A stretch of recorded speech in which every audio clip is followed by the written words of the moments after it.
Bonjour à tous, nous sommes réunis aujourd'hui pour une journée d'études consacrée à la défense et à la protection de l'intérêt supérieur de l'enfant par l'administrateur ad hoc. Et donc nous recevons aujourd'hui Josiane Bigot. Bonjour. Bonjour. Et est-ce que vous pourriez vous présenter? Oui, alors je suis magistrat honoraire depuis peu. J'ai eu différentes fonctions et j'ai en particulier terminé avec celle de présidente de la Chambre de la famille. Donc j'ai été dans la fonction de désigner des administrateurs ad hoc. J'ai aussi présidé la cour d'assises, donc j'ai vraiment eu la pratique des administrateurs ad hoc devant moi. Et puis à côté de cela, je suis présidente de l'association Thémis, qui est une association d'accès au droit pour les enfants et les jeunes, et de la FENA, qui est la Fédération des administrateurs ad hoc. Donc j'ai à la fois le regard de celui qui utilise et qui ordonne les mesures, et puis aussi de celui qui les exerce. D'accord. Est-ce que vous pourriez présenter un petit peu plus précisément la FENA et Thémis? Oui. Alors, la FENA est une fédération qui s'est constituée en 2006, à partir du moment où les administrateurs ad hoc ont été de plus en plus souvent mandatés. Et il y a eu un besoin de la part des administrateurs ad hoc sur le territoire de se recouper et de se regrouper, de pouvoir échanger. Donc, il y a eu la constitution de cette fédération.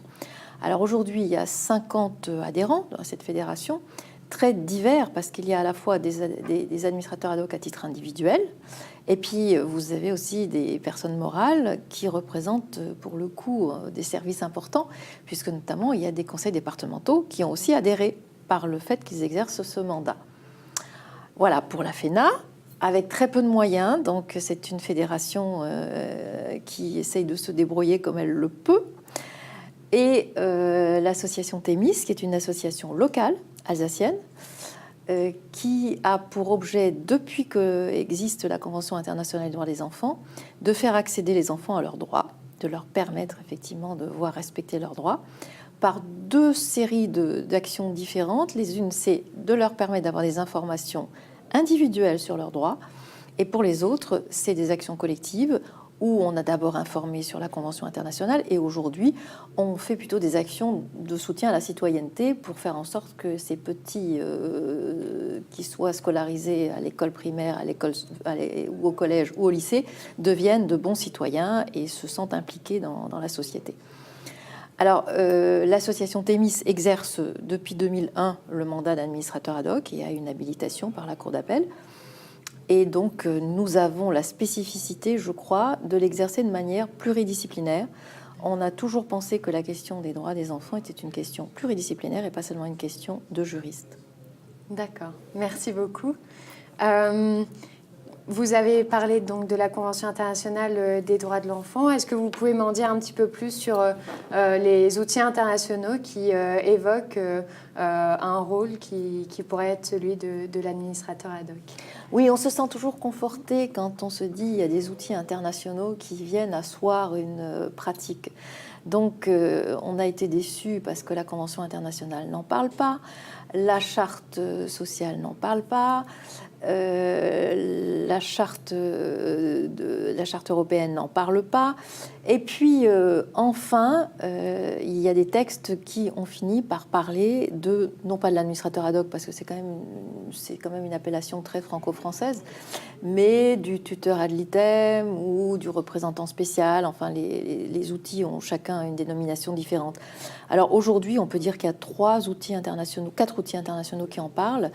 La première, c'est la convention qu'a pris le Conseil de l'Europe sur l'exercice des droits en application de la Convention internationale. Malheureusement, la France, qui n'était pas en conformité avec la législation, a attendu la loi de 2007 pour pouvoir effectivement ensuite ratifier cette convention. Donc, elle n'avait plus d'efficacité alors qu'elle était intéressante. Ensuite, on a deux textes du Conseil de l'Europe aussi. Le premier, c'est la Convention de Lanzarote, qui est une convention qui se préoccupe des violences sexuelles faites aux enfants Et cette convention de Lanzarote fait référence de manière très précise à la nécessité de désigner pour un enfant, dans le cadre de la procédure, un représentant spécial pour que ses intérêts, qui sont la plupart du temps en conflit avec ses représentants légaux, parce que la plupart des violences sont commises à l'intérieur des familles, donc il n'était pas question évidemment de laisser la représentation des intérêts des enfants aux familles. Donc la création de ce représentant spécial, c'est comme ça que c'est dit dans cette convention, est maintenant actée. La France a ratifié cette convention, elle a été parmi les premiers signataires, et donc cette convention de Lanzarote maintenant s'applique en droit français. On a ensuite les lignes directrices, qui sont des lignes directrices en faveur d'une justice adaptée aux enfants, qui elles aussi font référence à la nécessité. Alors ça, c'est pas un outil contraignant, mais elles font référence, elles aussi, à cette nécessité de faire représenter les intérêts de l'enfant d'une manière indépendante de celle des parents. Et puis enfin, et ce n'est pas le moindre des outils, c'est la directive européenne qui est de 2011 et qui est aussi d'ailleurs sur les violences sexuelles aux enfants et qui vient elle aussi dire qu'il faut absolument que les enfants aient un représentant spécifique dans les procédures qui les concernent lorsqu'ils sont victimes. Voilà. Très bien. Brièvement, pour terminer, vous avez donc expliqué que Thémis avait été créé à peu près juste après la Convention internationale. Et donc, j'imagine que vous avez vu un peu évoluer le rôle de l'administrateur ad hoc depuis.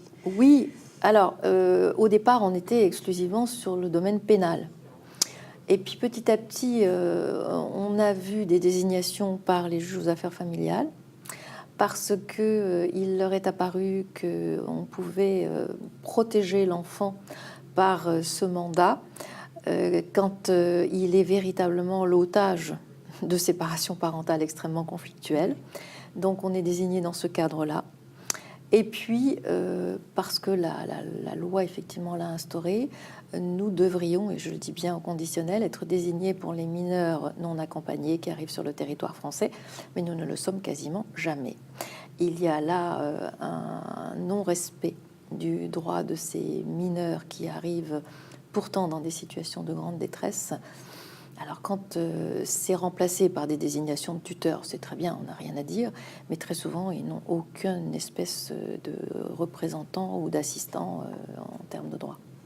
D'accord. Eh bien, merci beaucoup pour vos réponses et merci à vous de nous avoir écoutés.